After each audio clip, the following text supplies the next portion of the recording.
Bulletin के आगाज में सबसे पहले आपको बताएं कि तहरीक इंसाफ के कारकुन अली बिलाल की मौत पुलिस तशद्दुद से नहीं हादसे से हुई। आईजी पंजाब ने सबूतों के साथ साजिश बेनकाब कर दी। उस्मान अनवर ने कहा कि अली बिलाल को अस्पताल छोड़कर जाने वाली गाड़ी के ड्राइवर का नाम जहाजिब है, गाड़ी के मालिक का नाम राजा शकील है। ये पीटीआई सेंट्रल पंजाब का रुकन है। ये साजिश नाकाम हुई। टेक्निकल टीम की मेहनत से शवाहिद मिले। ये तमाम लोग गिरफ्तार हो चुके हैं, अदालत में पेश किया जाएगा। सोशल मीडिया पर फैलाई जाने वाली वीडियो जाली हैं। जीबी सिक्योरिटी यानी गुलबहार सिक्योरिटी की वारिस शाह रोड की बेसमेंट से गाड़ी बरामद हुई, जिसमें इस मजलूम शख्स को पीछे डाला गया था और उसका उसमें खून मौजूद है। फोरेंसिक्स करा दी गई है। ये गाड़ी डिवाइडर पे CMH के ऊपर ये जब टकराती है ब्रिज के ऊपर, फोर्ट्रेस ब्रिज पे 6:24 के ऊपर, और उसको वो फौरी तौर पे डालते हैं। ये गाड़ी 6:24 पे वहां से निकलती है। उसकी जान बचाने की वो कोशिश करते हैं, वो कोई क्रिमिनल्स नहीं है। वो उसको 6:31 पे CMH के सामने लेके जाते हैं, लेकिन अनफॉर्चुनेटली वो गेट हमेशा के लिए सिक्योरिटी के लिए क्लोज है। वहां से उसको वापस मोड़ते हैं। ये गाड़ी 6:50 पे बस स्टैंड के सामने से गुजरते हुए, शालीमार होटल के सामने से गुजरते हुए 652 के ऊपर सर्विसेज हॉस्पिटल पहुंच जाती है। वहां वो ईदी की एक एम्बुलेंस निकल रही होती है, उसके ड्राइवर को वो करते हैं, स्ट्रेचर पे हैंडओवर करते हैं। वो बहुत सारी तस्वीर आप मीडिया पे चला चुके हैं। ड्राइवर का नाम जहाजिब है, साथ उसके उमर फरीद बैठा है। इस गाड़ी के जो ओनर है इस कंपनी के, उनका नाम राजा शकील है। ये पीटीआई के सेंट्रल पंजाब के एक अहम कारकुन रुकन है, वाइस प्रेसिडेंट है। और दूसरी जानिब निगरान वज़ीर आला पंजाब मोहसिन नकवी कहते हैं गाड़ी के मालिक राजा शकील ने डॉक्टर यास्मीन राशिद को मालूमात दी कि गाड़ी से बंदा हिट हुआ। यास्मीन राशिद ने राजा शकील को कहा, आप मेरे साथ कल जमान पार्क चलें। ड्राइवर को गाड़ी में छोड़कर राजा शकील डॉक्टर यास्मीन राशिद के साथ जमान पार्क गए। वहां प्लानिंग हुई कि पुलिस पर डाल दो। मोहसिन नकवी ने कहा, मुझ पर कत्ल का इल्ज़ाम लगाया गया। किसी पर कत्ल का इल्ज़ाम लगाना इतना आसान है, मैं प्रेशर में नहीं आऊँगा। धमकी गालम गलोच पर सिलेंडर नहीं करूंगा, घर जला जाऊंगा।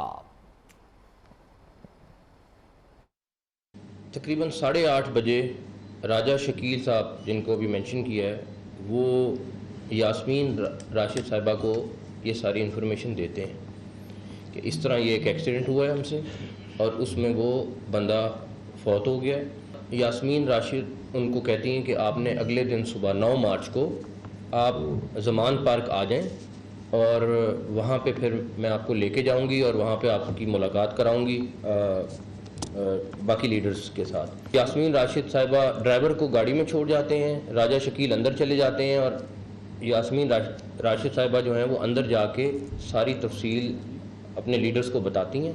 मुझे कत्ल में डाल दिया गया। कत्ल का इल्ज़ाम लगाना क्या इतना आसान है कि आप इल्ज़ाम लगाएं और उसके बाद आप कहें कि बस ठीक है, हमारे बीवी बच्चे नहीं हैं? इतना आसान हो गया सारा कुछ कि किसी के साथ आप जो मर्जी कर लें। कोई अगर खामोश है, चुप बैठा हुआ है, तो आप उसको जो रगड़ सकते हैं रगड़ दें। अब जब आप मेरे पे आएंगे, मेरे बच्चों पे आएंगे, गाली भी दे लें, आपका ज़र्फ है, सब कुछ है, लेकिन खुदा का वास्ता झूठा इल्ज़ाम तो ना लगा।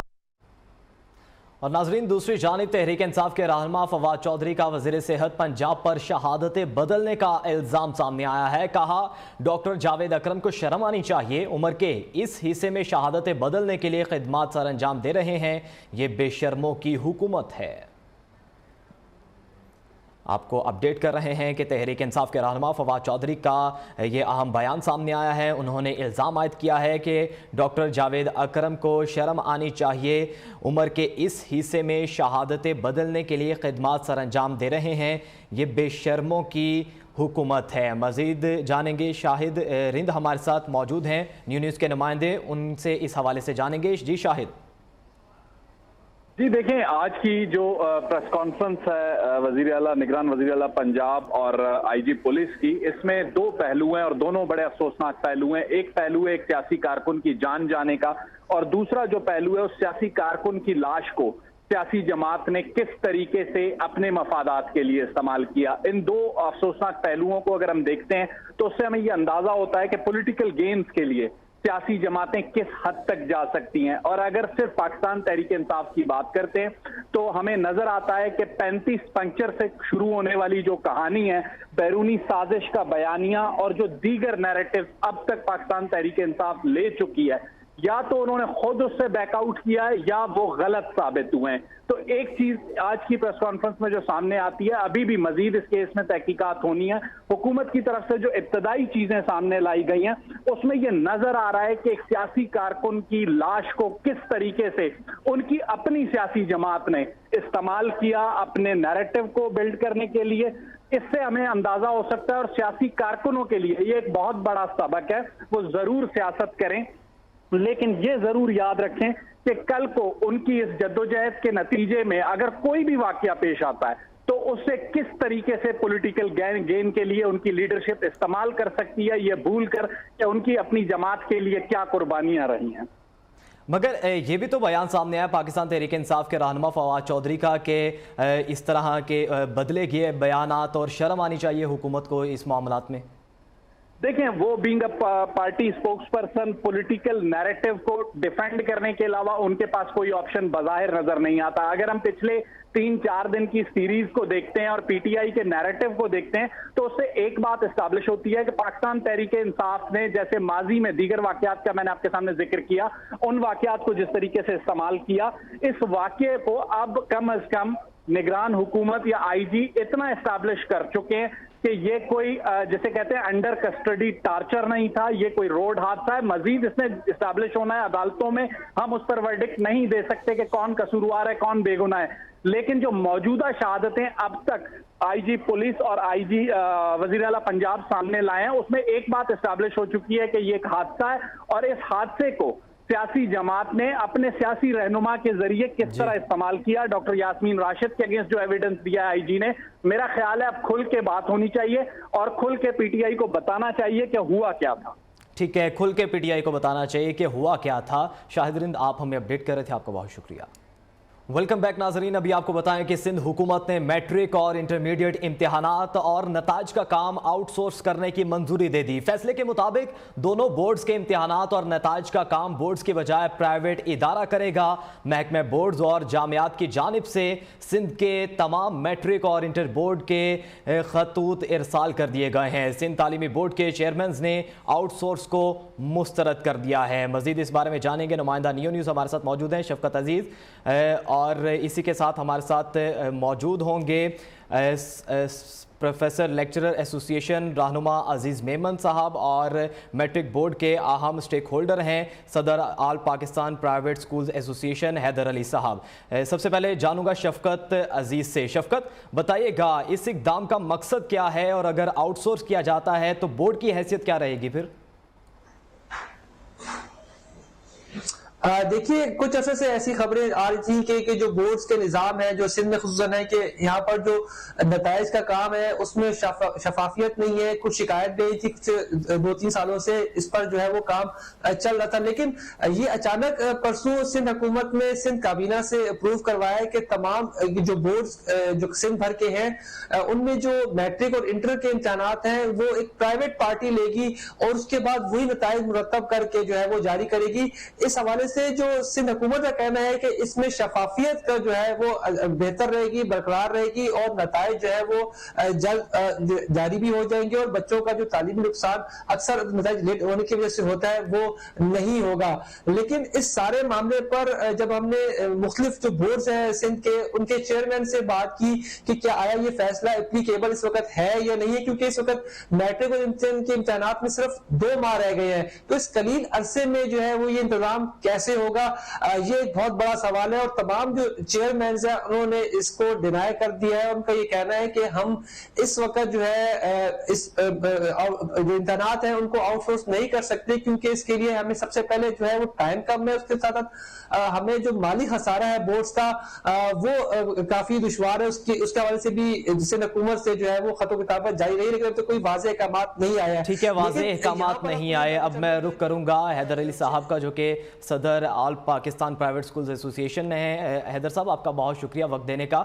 हैदर साहब, बताइएगा कि इस तरीके से इम्तिहानात के मयार को बेहतर बनाया जा सकता है और इम्तिहानात को शफाफ कहा जा सकता है इस तरह?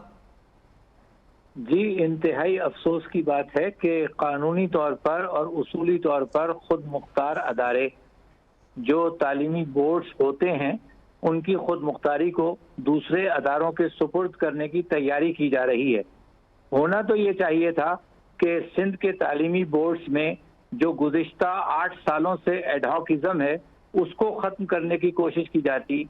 होना ये चाहिए था कि बोर्ड्स की कैपेसिटी बिल्डिंग की कोशिश की जाती।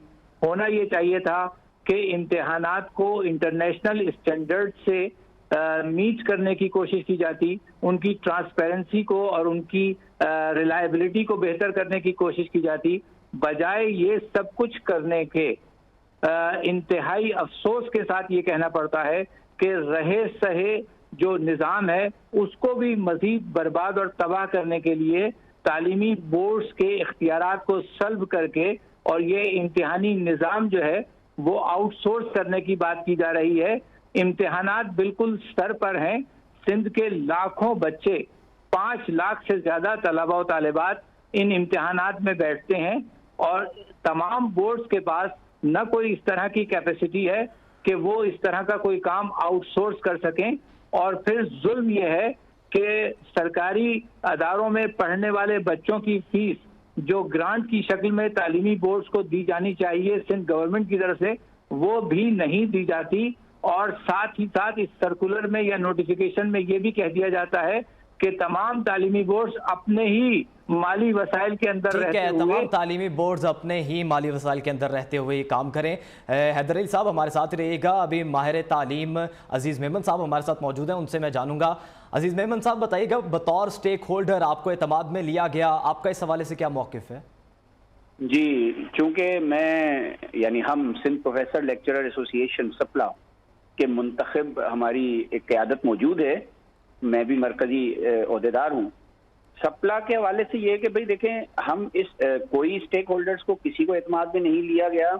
ये होना तो ये चाहिए था कि इतना अहम तरीन फैसला करते वक्त, इस फैसले पे भी मैं बात करूंगा, लेकिन इतना अहम तरीन फैसला करते वक्त सारे स्टेक होल्डर्स को ऑन बोर्ड लेना चाहिए था। उस पर डेलिब्रेशंस होती, डिस्कशंस होती, एक पूरा एक पैकेज होता, जब जाके कोई फैसला किया जाता। जहां तक इस फैसले का ताल्लुक है, जो नोटिफिकेशन कल इशू हुआ है Sindh boards and universities department की तरफ से, मैं इस नोटिफिकेशन को एक भोंडा मजाक समझता हूं। और ये हम बहैसियत Sindh professor lecture association stakeholders हम समझते हैं कि ये जो बोर्ड्स एंड यूनिवर्सिटीज डिपार्टमेंट है उनकी नाअहली और करप्शन का मुंह बोलता सबूत है। क्योंकि बोर्ड्स को ठीक करना, बिलाशुबा बोर्ड्स के अंदर मामलात हैं, करप्शन के मुबैना मामलात भी सामने आते रहे हैं, नाअहली के मामलात भी हैं। जैसे हैदर भाई ने कहा कि कैपेसिटी बिल्डिंग करनी थी, इनको बेहतर करने के लिए इकदाम करने थे, लेने थे, और वो जिम्मेदारी किसकी थी? वो जिम्मेदारी है बोर्ड्स एंड यूनिवर्सिटीज डिपार्टमेंट की। बजाय अपनी जिम्मेदारी निभाने के ये एक ठेकेदारी निजाम की तरफ चल पड़े हैं और बोर्ड्स को, सिंध के जो बाइख्तियार बोर्ड्स हैं जो कि खुद मुख्तार इदारे हैं, उनको ठेके पे देने की तैयारियां की जा रही हैं।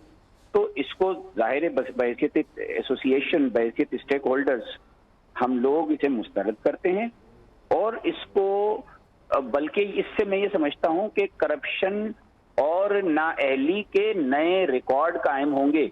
सही। तो जी ठीक है, आप इस नोटिफिकेशन को मुस्तरद करते हैं। अजीज़ मेमन साहब का ये कहना। माहिर तालीम हमारे साथ मौजूद थे, उसी के साथ सदर all Pakistan private schools association Haider Ali भी हमारे साथ मौजूद थे और नुमाइंदा न्यूज़ शफकत भी हमें अपडेट कर रहे थे इस तमाम तर सूरत हाल के बारे में। आप तमाम का बहुत शुक्रिया। और इसी के साथ ही न्यूज़ स्टूडियो से अब तक के लिए इतना है।